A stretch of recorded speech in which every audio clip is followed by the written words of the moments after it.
Maggie POV. Mommy, sama si Daddy at Tito Pogi kay Lolo sa farm po. Napatigil ako sa pagkatulala ng magsalita ang aking anak, katabi ko ito habang nanunood ng cartoon sa Cartoon Network. Yes baby ko, help nila si Lolo para hindi siya mapagod. Gusto ko din po help si Lolo.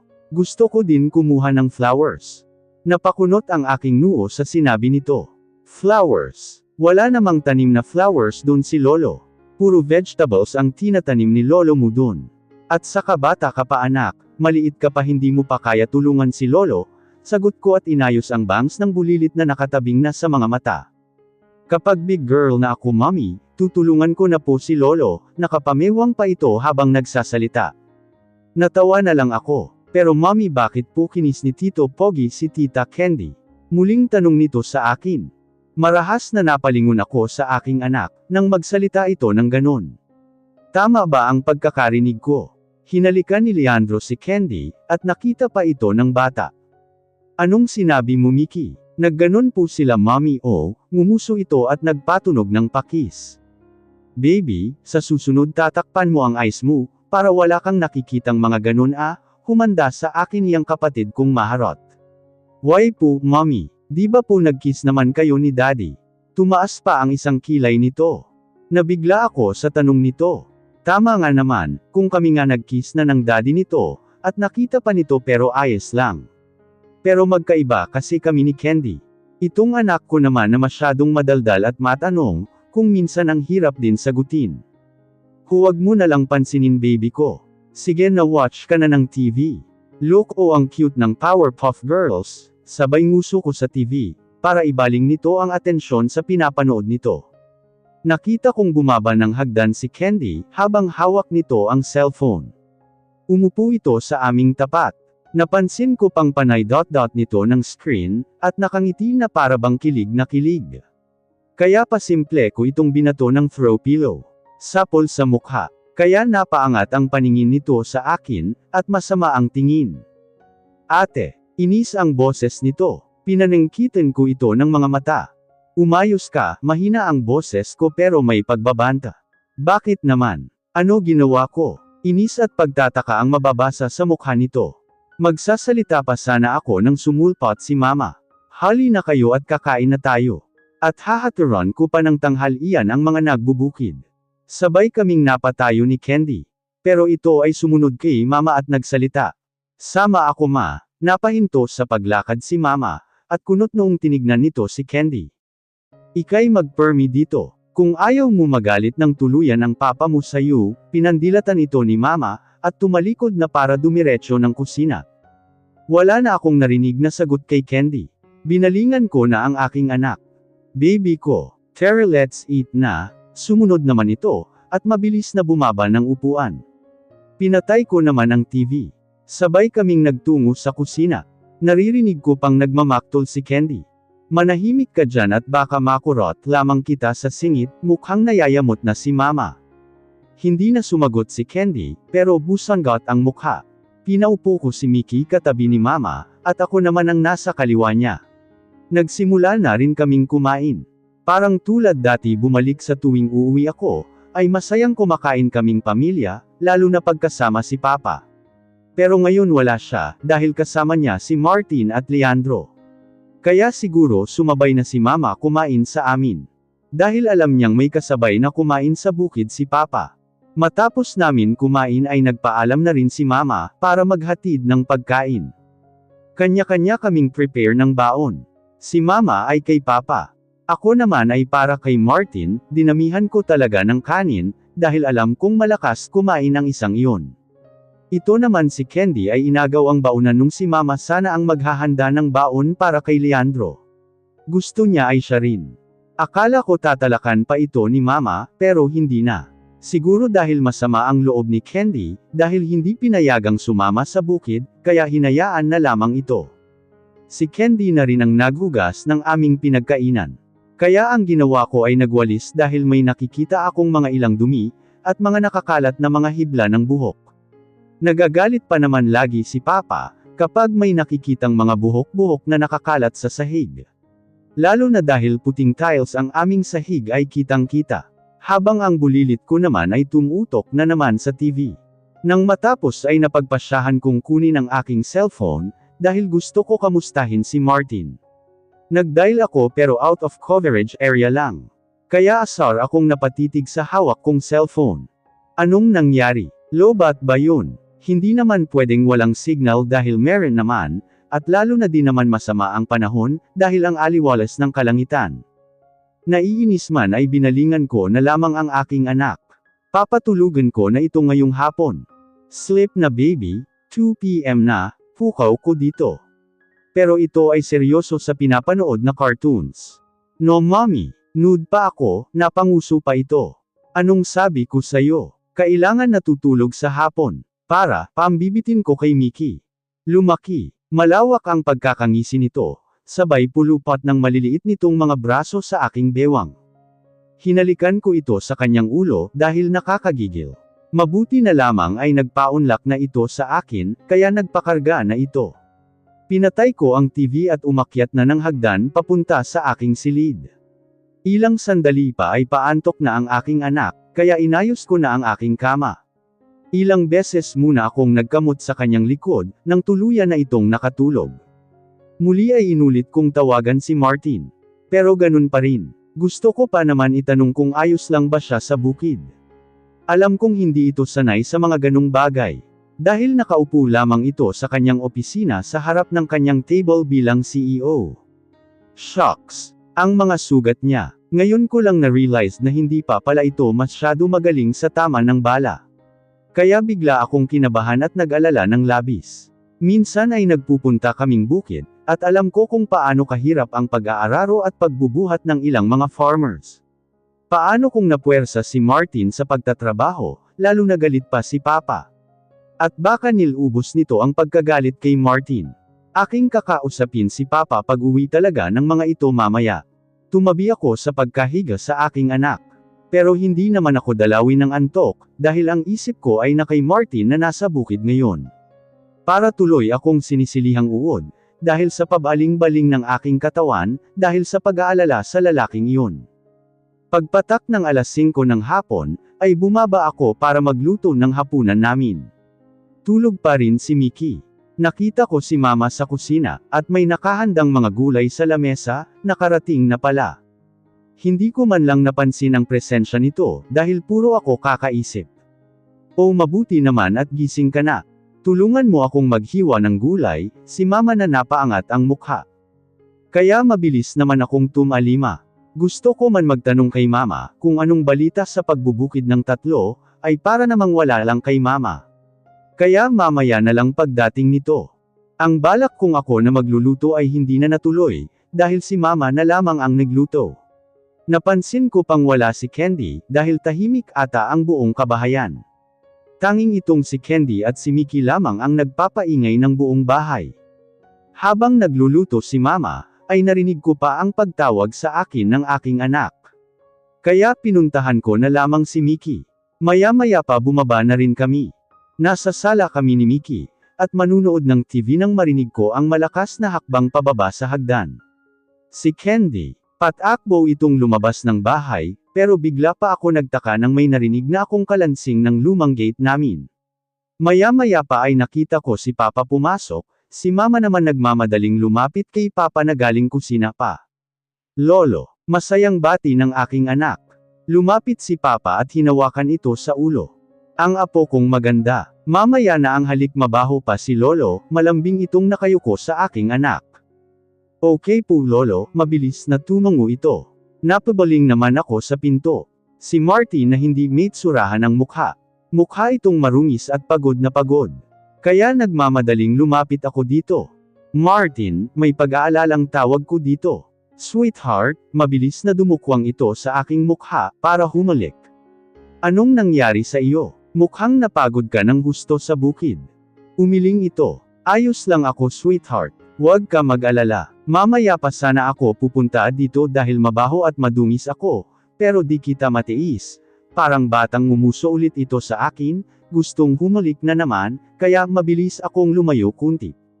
Napairap na lamang ako sa lalaking ito. Daddy, malakas na tawag ni Mickey, na nagtatakbo palapit sa amin. Baby, dyan ka lang muna.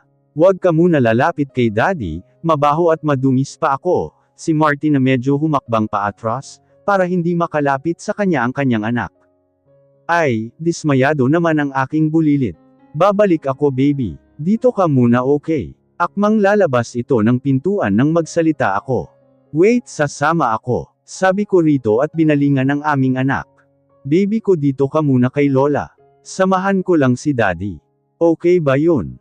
Kahit nakasimangot ang mukha ni Mickey, ay tumungo na lamang.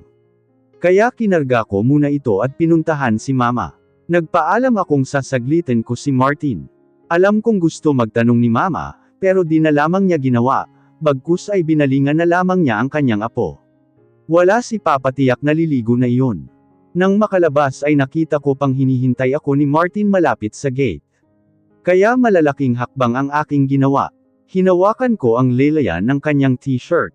Tara na, ngiti ko dito. Nakita ko ang pagkislap sa mga mata ni Martin. Parang iba, parang alam ko na ang mga galawan ng mata nito. Kabisado ko na tae. Hindi na lamang ako umiimik. At hinawakan nito ang aking kamay ng mahigpit. Patawid na kami at kitang-kita ng dalawang mga mata, kung paano mag-umpukan ng mga tao sa harap ng tindahan ni Aling Marites. Pero inignora ko na lamang ang mga ito. Mainggit sila. Naalala ko kung paanong mapanghusga ang mga mata ng mga kapitbahay namin. Ngayon nga sila sa inggit. Ang gwapo ba naman ng Martin ko? Ilang minuto lamang na paglalakad, ay palapit kami sa apartment na tinutuluyan nila Martin. Saktong pagbukas ng gate, ay pagluwal ni Leandro na bagong ligo at mabango pa. Kasunod nito si Candy. Napasipol si Martin. Malupit ka talagang sniper body. Ngisi ni Martin kay Leandro. Magkaiba tayo, sinaman nito ng tingin bilang ganti si Martin. Ngumisi lamang ito. Si Candy naman ay nakita ko ang pamumulan ng mukha. Nagpaalam na rin ang mga ito, para umuwi ng bahay. Magka-holding hands pa nga. Ikaw naman, tinaasan ko ng kilay ang lalaking ito.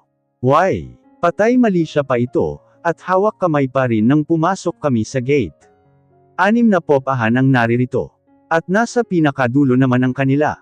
Ilang sandali pa ay pumasok kami sa loob. Napansin kong malinis ang buong kabahayan. Kahit pa lalaki ang nakatira dito, ay marunong din sa kalinisan. Naka-organized ang mga gamit.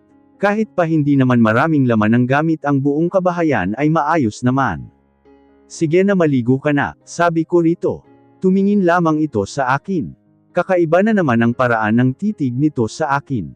Bakit? Tanong ko kahit pa may hint na ako. Namiss kita sweetheart, parang paos nitong pagkakasambit. Diyos mio, inabot na naman ng kahalayan ang bakulaw na ito. Maligo ka muna at baka di kita maten siya, asar ko dito. Tumawa lamang ito, pero bago pa ito umalis sa aking harapan, ay mabilis niya akong hinalikan. Umalis ito sa aking harapan na nakangisi. Napapailing na lamang ako. Pero mabilis na naghanap ako ng medicine kit. Sakto naman ay nakita ko agad sa taas ng tokador. Dahil ito talaga ang balak kong gawin, kung kaya ay sumama ako sa lalaking iyon. Para maglinis ng sugat, pumasok ako sa kwarto na di nakalock. Dahil ang isa ay sarado. Tiyak kay Martin itong kwarto. Nakita ko ang malita namin sa baba ng kama. Kaya lumapit ako at naupo sa kama. Nilabas ko ang mga damit. Andito ang mga damit ko, pati ang kay Mickey. Nawala na sa isip ko ang gamit namin, dahil sa nangyari kahapon. Tinabi ko ang mga iyon, para iuwi sa bahay. Kumuha naman ako ng komportableng t-shirt na kulay dark blue, at panaresan ko ng 6-pocket shorts, pati na rin ang malaki niyang boxer shorts. Grabe ang mga sinusuot ng taong ito. Pangbakulaw talaga. Napatigil lamang ako sa ginagawa, nang may maamoy na mabangong sabon panligo. Napalingon ako sa aking likuran, at nakita ko si Martin na basang-basa pa ang katawan, at nagpupunas ng buhok. Nakatapis lamang ng tuwalya ang pang-ibaba nito. Para ka namang engkanto dyan. Ambilas mo pa maligo, nakaangat ang aking kilay. Pero bago pa ako tuluyang magtaray, ay nakita ko ang sugat nito. Yung mga sugat mo, napatayo ako para suriin iyon. Medyo naghilom na pala, pero hindi pa rin sapat, dahil kailangan pa rin itong gamutin. It's okay sweetheart, gagaling din ako. Hindi ka dapat nagbubuhat ng mabibigat doon sa bukid. Di ka pa magaling hinawakan ko ang kamay nito at pinaupo sa kama. Diyan ka lang lilinisan ko pa rin yang sugat mo, mabilis na hakbang ang aking ginawa, at kinuha sa sala ang medicine kit. Pagbalik ko ay hindi na ito nagpupunas ng buhok. Huwag kang gagalaw utos ko dito, at sinimulan ko ng linisan ang sugat nito sa dibdib at balikat. Kahit pa medyo natutuyo na ang sugat nito, ay hindi pa naman ito tuluyang magaling, lalo na kung bumaon sa katawan nito ang bala. Matapos kong maingat na linisan ang mga sugat nito, ay tumayo ako ng tuwid. Kanina ko pa napapansin ang apoy sa mga mata nito, pero di ko ito sinusulyapan, at baka wala akong matapos sa paggawa. Iniinom mo pa ba ang gamot mo para sa sugat? Tanong ko. Tumango naman ito. Yes, sweetie. Nang matapos ay niligpit ko ang mga pinaggamitan ko, at humarap dito. Pero bago pa ako magsalita, ay inunahan niya akong sunggaban. At ngayon ay mapusok na niya akong hinahalikan. Ang lalaking ito na hindi na nakatiis. Halos mapugto ang aking hininga sa paraan ng aming paghalik. At parang isang pitik lang, ay parehas na kaming at nakayakap na ito sa akin. Wala nang atrasan dahil nagsimula na ito kung ano ang gusto nito. Napabulong na lamang ako ng matindi. Para itong sabik na sabik sa paraan ng pagtrabaho sa akin, na para bang may humahabol na halos ikawala ng aking katinuan. Walang humpay kung tawag kay Martin. Sabay kaming natapos na dalawa sa ginagawa namin, sobrang kakaiba sa pakiramdam, ay gusto pang dumagdag ng lalaking ito. Baka hanapin na tayo, sabi ko. Pero ang Martin na ito, ay imbes na sumagot ay persigido na lamusong na naman sa laban. Halos napapairap na lamang ang aking mata, sa kakulitan nito. Pawis na pawis kaming natapos. Natampol ko pa ito sa kanyang matigas na abs. Loko ka talaga. Tara na nga at baka hanapin na tayo ng ating anak, pabebe ko pa dito. Nakangisi lamang ito sa akin. Obvious na nagtagumpay. Let's go sweetheart. Sabay kaming lumabas ng apartment, at muli ang mga marites sa harap ng tindahan ni Aling Meretz, ay nagumpukan. Nang makapasok sa loob bahay, ay busanggot ang mukha ni Papa pagkakita sa amin. Nasa harapan na sila ng lamesa, at para bang kanina pa kami hinihintay. Pagkatagal ninyo, bilasan na ninyong maupo at nang makakain, mukhang naiinip at pagkayamot ang nasa boses ni Papa. Kinuha ni Martin si Mickey kay Candy, at sabay kaming naupo. Sabay-sabay na kaming naghapunan. Lumipas ang mga araw na kasama pa rin si Martin sa bukid ni Papa. Palagi ko itong kinukulit kung ano ba ginagawa nito. At baka nahihirapan na sa bukid, dahil sa tuwing umuuwi. Ito ay para bang nakikipagpatintero sa kalabaw, dahil parang basahan ang damit sa sobrang dumi. Ayaw naman ako nito sagutin. Lagi ang sagot ay magaan lang daw ang trabaho. Malayong malayo daw ang hirap kumpara nung nasa military training sila sa ibang bansa, at sa tuwing nasa misyon sila. Kahit gustong gusto ko pa magtanong dito, ay lagi naman itong iniiba na ang usapan. Kaya nanahimik na lamang ako. Minsan na itanong ko si Papa, pinagalitan pa ako. Habang si Leandro naman ay hatid sunod kay Candy. Sa eskwela man o sa pinapasukan nito sa OJT. Bantay sarado pa nga, sumusunod lamang ito sa bukid kapag half-day lang ang pasok ni Candy. Kaya madalas ay magkakasama kaming mga babae dito sa bahay. Naghahatid na lamang ng pagkain si Mama sa bukid, at umuuwi na rin agad. Tanghali ngayon at kakatapos lamang namin magtanghalian. Kasalukuyan akong naghuhugas ng pinggan, habang ang anak ko naman ay nakaupo sa maliit nitong upuan, at nakatutok ang mga mata sa telebisyon. Si Candy naman ay nasa kwarto ata niya. Habang si Mama naman ay naghatid pa ng pagkain sa bukid. Narinig kong may nagpipihit ng doorknob. Sakto naman nakakatapos ko lang maghugas, at nagpupunas na lang ng basang braso. Mabilis napadako ang mga mata ko sa pintuan. Si Mickey na pilit inaabot ang doorknob. Anak, anong ginagawa mo? Mabilis na lumapit ako rito. Someone is calling outside, mommy, nakatingala ito sa akin. Kunot-nuo ako habang hinawakan ang doorknob, at binuksan ito. Naglakad ako palabas, at ramdam ko ding nakasunod sakin si Mickey. Narinig ko ang pagkatok sa aming lumang gate. Kaya nagsalita ako. Sino yan? Malakas kong tanong. Hindi naman ako kinutuban kung may masamang nilalang ang nangangatok sa tanghaling tapat na ito. Kaya mabilis kong binuksan ang kinakalawang naming gate. Kunting awang lang ang ginawa ko, sakto para makita ko kung sino man ito. Thanks God. Nakita din kita, Maggie. Bahagyang nagulat ako, dahil ang taong nasa harapan ko ay si Romeo. Isa itong makulat na manliligaw ko dito sa lugar na ito. Tumikim ako. Anong kailangan mo, Romeo? Masungit kong tanong. Tumawa lang ito, na para bang hindi alintana ang pagsusungit ko. Sabagay sanay na rin ata ito sa trato ko sa kanya.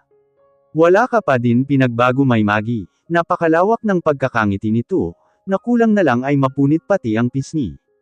Napaikot na lang ang eyeballs ko. By the way, lalo kang gumaganda ngayon sa aking paningin. Kumusta ka naman sa Maynila? Feeling closed na pagtatanong nito. Ganun pa din. Busy palagi, walang gana kong sagot. Kung ganun, sakto naman at nandito ka na. Mayroon pala akong pasalubong, anito sabay angat ng dala nitong malaking bayong. Hindi ka na sana nag-abala, Romeo. Napapagastos ka pa. Sasagot sana ito nang biglang sumingit ang anak ko. Manong, si Mickey. Hi baby Mickey. Ang ganda-ganda mo talaga, like your mommy. Nakangiti itong yumuko, at hinawakan sa ulo ang aking anak. Mommy, si Manong lagi pumupunta dito. Dala siya fruits and vegetables, nakatingala itong napatingin sa akin, at humawak sa laylayan ng damit ko. Ganun ba? Thank you, Romeo, ngiti ko dito. Kumamat naman ito sa ulo, na para bang nahihiya. Pero nagsalita ulit ang makulat kong anak. Sabi ni Manong, tawagin ko daw siya papa pag umuwi ka na daw, mommy. Napataas ang isang kilay ko, at humarap kay Romeo. Ito pala yung kinukwento ni Mickey sa kanyang daddy. Anak ng tipaklong. Pero bago pa makasagot ito, ay inunahan na naman ng madaldal kong anak. Mommy, bakit po tatawagan ko siyang papa? Parang ikaw po tawag si Lolo ng papa. Lolo na din po ba si Manong? Napaawang na lang ako sa sinabi ng aking anak. Manong, ask mo po si daddy kung gusto mo tawagin kita papa, inosenteng tumingin ito sa lalaki. Daddy, bakas sa mukha nito ang pagkagulat at pagkalito. Magsasalita sana ako, pero itong aking anak ay nauuna lagi. Opo, mamaya uuwi si daddy, nasa farm siya kasama si Lolo. Wait mo po siya. Tumingin ng diretso sa akin si Romeo. Maggie, hindi ba single ka? Kahit kailan hindi pa kita nakitang may nobyo. Kaya nga matagal na kitang gusto. At kahit na nagkaroon ka ng anak, mas lalo kita minahal dahil hindi kanya pinanagutan. Sinong daddy ang sinasabi ni Mickey? Nakita ko sa mga mata nito ang sakit. High school pa lang kami ay palagi na itong nagpaparamdam sa akin, pero di ko ito pinapansin. Akala ko mahihinto na ito, lalo na nung nasa Maynila na ako nag-aral ng kolehiyo. Hanggang sa nagkaanak ako, ay hindi ito tumitigil. Matino namang tao ito si Romeo. Guwapo at malinis sa katawan. May maayos na trabaho, at disente ang pinagmulang pamilya. Ang kaso lang talaga ay wala akong maramdaman na kahit katiting dito, at parehas lang sila ni Anthony. Hindi ako naniniwala. Kailangan makita ng dalawang mata ko, para patunayan ang mga sinasabi ng anak mo. Hindi ako titigil na mahalin ka, Maggie, biglang nagseryoso ang mukha nito. Binaba nito ang malaking bayong, at walang pasabing tinalikuran kami, at sumakay sa motor nito. Hindi man lang ako nakapagsalita, dahil bigla na lang itong lumayas sa aming harapan. Hindi tuloy ako nakapagpasalamat man lang. Mommy, galit po si Manong. Si Mickey na hinela-hila pa ang damit ko. Hayaan na natin siya. Tara na anak sa loob para makatulog ka. Sumunod naman ito at nauna nang pumasok. Ako naman ay binuhat ang malaking bayong. Nabigay at iniwan ni Romeo. Punong-puno ang laman at may kabigatan. Nilapag ko sa aming lamesa, at inisa-isa ang paglabas. Maraming iba't ibang klase ng sariwang gulay at prutas. Mayroon pang mga tinapa, bagoong at alamang. May ilang mga boteng maliliit na ang laman ay mga minatamis. Kaya inayos ko nilagay ang iba sa ref. Ang iba naman ay nilagay ko sa plastic na basket na maliit. Nilagay ko din ang minatamis sa taas ng cabinet. Napapailing na lamang ako dahil sa ginagawa ni Romeo. Magpapasalamat na lamang ako kapag nagawi siya dito dahil tiyak naman na babalik pa iyon. Huwag lang talaga mapag-abot sila ni Martin. Kung mangyari man iyon ay hiling ko lang wag sanang abutin ng pagkabuang ang lalaking iyon, na masyado pa namang seloso. Nang matapos ako ay nilapitan ko si Mickey, dahil papatulugan ko na siya. Tara na anak, matulog ka na para lumaki ka na baby ko, masuyo ko itong hinalikan sa pisngi. Okay mommy, mabilis naman itong nangunyapat sa aking leeg. Nagpabuhat pa nga. Hinahagod ko ang likod nito, at minsan kinakamot ng mahina para lang makatulog itong makulit. Nasanay na kasi itong nagpapakamot ng likod kapag matutulog. Hanggang sa napansin kong malalim na ang paghinga nito. Tumayo ako para bumaba nang marinig kong may bumukas ng gate. Baka si mama na iyon. Bumukas ang pinto at bumungad si mama. Kunot-noo itong tumingin sa akin. Naparito pala si Romeo. Bungad na tanong ni mama. Opo ma, paano mo po nalaman? Tak ang tanong ko. Sino pa ba edi ang mga marites dyan sa tawid? Dumiretso ng lakad si mama sa kusina kaya sinundan ko. Sinabihan ko na nga ang binatang iyon, natigil-tigilan na ang pagpupunta dito. Ang hilig pang magdala ng mga gulay at prutas. Sabi ni mama, at napadako ang mga mata nito sa basket na maliit, na may mga lamang gulay. Sinilip din nito ang ref. Sabi ko na nga ba, napapailing na lamang si mama. Sinabihan ko na po siya mama, na huwag nang magdadala ayaw naman. Ang kulit niya pa. Mukha naman siyang mabait, ang kaso parang may tinatago ang pagkatao nun Maggie. Maski ang papa mo ay ayaw dun. Ngayon ko lang nalaman, na parehas pala kami ng pakiramdam ng mga magulang ko kay Romeo. Mag-ingat ka dun anak. Lalo na andito ang totoong tatay ng aking apo. Hindi lingid sa aming kaalaman ng iyong papa na may sinasabi yang si Martin. Tignan mo ang kotse niya. Mukhang milyones ang halaga. Parehas sila ni Leandro. Tinitigan ako sa mga mata ni mama. Sa ilang araw na nagdaan anak. Kahit paano ay nakukuha na ni Martin ang aking loob. Mukha siyang mabuting tao. Sa katunayan nga niyan, pinapahirapan ito ng papa mo sa bukid. Sinusubukan ang kakayahan ng lalaki. Pero sa tingin ko, ay lumalambot na rin ang kanyang puso dito. Minsan nahuhuli ko silang nag-uusap ng seryoso. Minsan ay nagtatawanan pa. Kaya sa tingin ko ay napatawad na siya ng papa mo, mahabang litanya ni mama. Parang gusto tuloy tumalo ng aking puso sa narinig. Naluluha akong napatingin kay mama, dahil sa aking narinig. Kung ganon ay tinatanggap na nito si Martin. Salamat po ma, kayo ni papa, lumapit ako kay mama at niyakap ito. Tuluyang tumulo ang aking luha. Naramdaman ko ang paghaplos ng palad sa aking likuran. Ikaw ba ay aming matitiis? Anak ka namin. Matigas lang ang mukha ng papa mo, pero malambot naman ang puso niya. Di ko napigilan ang matawa kahit naluluha. Pinaharap ako ni mama. Matitiis ba namin ipagkait sa inyo ang buong pamilya? Lalo na sa ating makulit na si Mickey. Ngayon niya pa lamang nakapiling ang totoo niyang tatay, at nakikita namin kung paano niya kamahal ang kanyang daddy. Kahit si Martin, makikita mo sa kanya ang pagiging isang mabuti, at mapagmahal na tatay. Kakatapos lamang namin maghapunan, at nandito kaming tatlo sa sala, habang nanood ng TV. Nakakandong si Mickey sa kanyang daddy. Habang si Candy naman ay nasa kusina, at naghuhugas ng pinggan. Kasama nito si Leandro. Si mama naman at papa ay nasa kanilang silid na. Napagod daw si papa sa dami ng kanilang ginawa, kaya maagang magpapahinga. Daddy, andito po kanina si Manong, pambasag sa aming katahimikan ni Mickey. Napadiretso ako ng pagkakaupo. Mukhang magsusumbong na si Mickey sa kanyang daddy. Pinandilatan ko ito, pero parang walang epekto dito. Sinong Manong? Niyuko nito ang anak, at hinalikan sa buhok.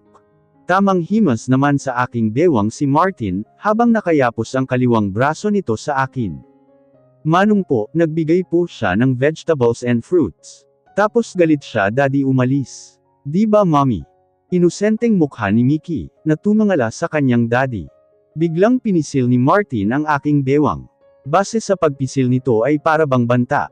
Kaya natampol ko ang braso nito.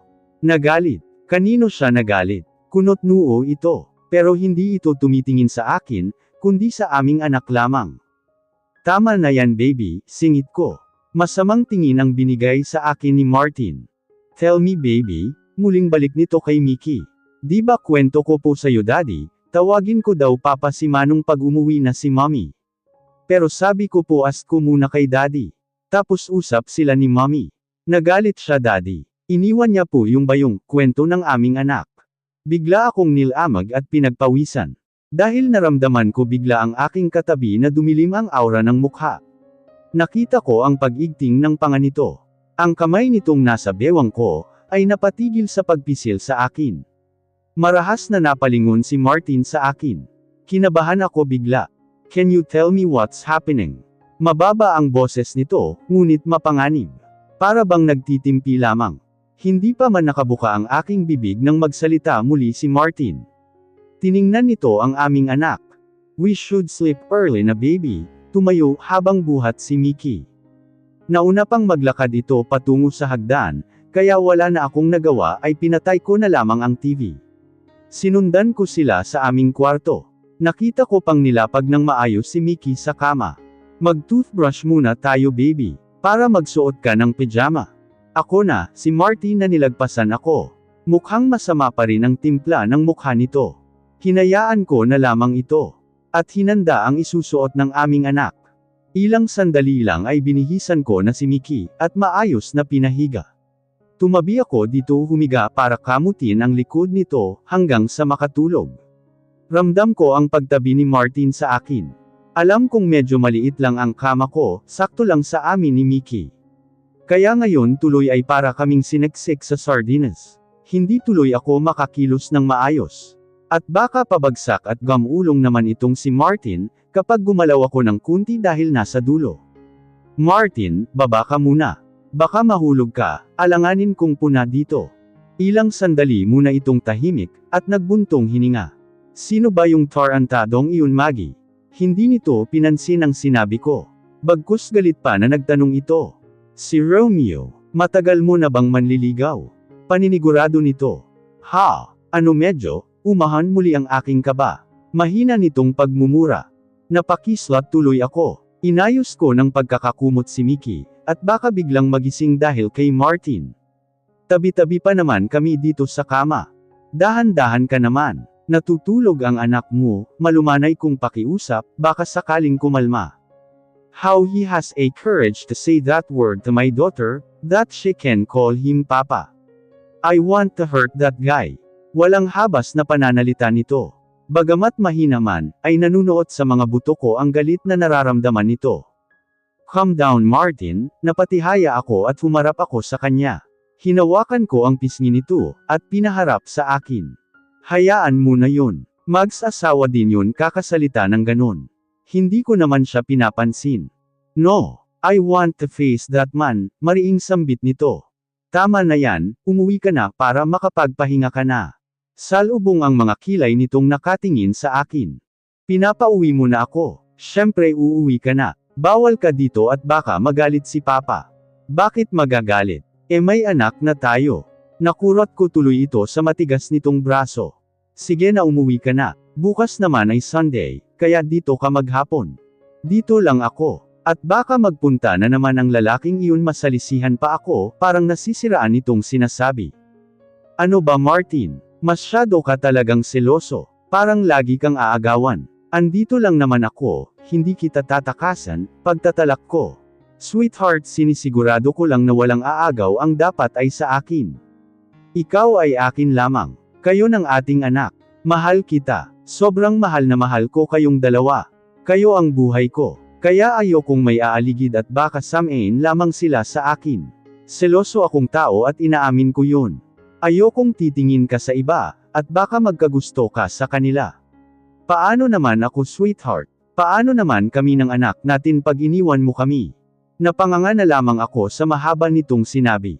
Kinilig pa ako nung una, pero sa huli nitong sinabi ay para naman itong wala na sa hulog.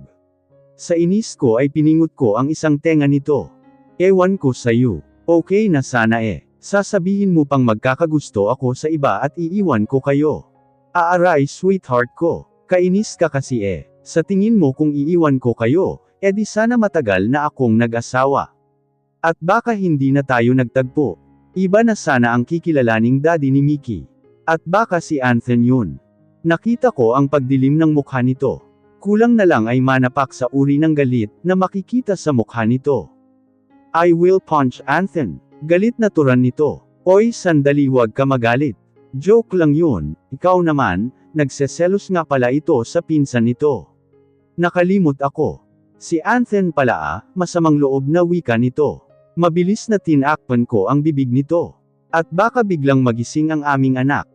Sorry na, teka saan ka pupunta? Takang tanong ko nang bigla ba naman itong bumangon, at walang pakialam na tumayo.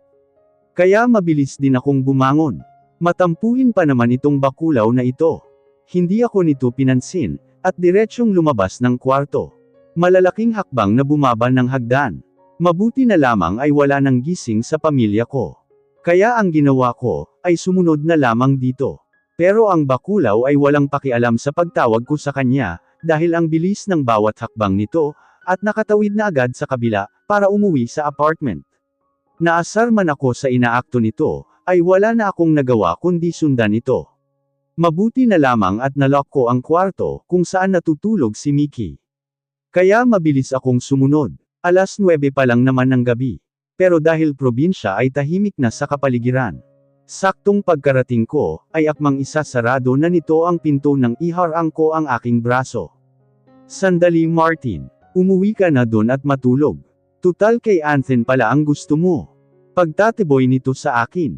Ano ba Martin, para kang bata? Asar ko dito, kainis ang taong ito. Matanda pa ito sa akin ng 9 years, pero kung umakto ay para bang teenager makaselos. Oh may LQ na agad kayo gabing-gabi na, biglang sulpat ni Leandro. Nakahubad barrow pa ito, kaya kitang-kita ang marami nitong tato sa katawan. In fairness bagay sa kanya ang ganon. Lalo pa itong naging hot. Get out! Bulyo ni Martin at mabilis na hinawakan nito ang aking braso, at pumasok kami sa kwarto nito. Narinig pa namin ang malakas na pagtawa ni Leandro. Tuwang-tuwa ka naman na nakikita ang katawan ng lalaking iyon. Mas maganda at malinis naman ang katawan ko doon, busanggot ang mukha nito. Kulang na lang ay umusok pati ilong nito. Napapailing na lamang ako sa inaakto nito, na para bang bata. Alam mo, baguhin mo na yung ugali mong panay selos, na wala sa hulog, seryoso kong salita. Bakit hindi mo na agad ako mahal, dahil ayaw mo sa ugali kong ganito? Kaya kong magbago, parang may hinanakit ang boses nito. Napabuntong hininga na lamang ako. Ayoko makipagtalo sa totoo lang. Kaya nga sinundan ko ito, kahit gabi na para lang wala na kaming sama ng loob. Hindi rin ako sanay na makipag-away. Kaya ako na lamang ang mag-a-adjust. Lumapit ako dito at niyakap ito. Naramdaman ko na natigilan ito, at nanigas sa pagkakatayo. Huwag na tayo magtalo Martin. Saka para sa kaalaman mo, mahal kita. Mahal na mahal kita. Kaya huwag ka na masyadong magselos. Dahil wala ka dapat ikaselos. Mahal ko kayo ni Mickey, malambing ang boses ko. Niyakap ko ito ng mahigpit. Gumanti ito ng yakap sa akin. Mahigpit at naramdaman ko ang paghalik nito sa aking ulo. I'm sorry sweetheart. I was so jealous. And I know I'm not worthy for your love. But you're so angel to me. You giving me hope and love that I can't imagine. I'll always love you. Until I die. I love you. You and our baby are my life. Matapos na pakalmayan si Martin, nakahirit pa sa akin.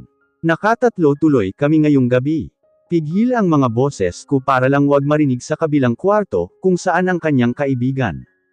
2:00 na kami natapos. Dito na sana niya ako papatulugan, pero nagpumilit ako umuwi, kaya wala na itong nagawa, kung kaya ay hinatid niya ako sa bahay.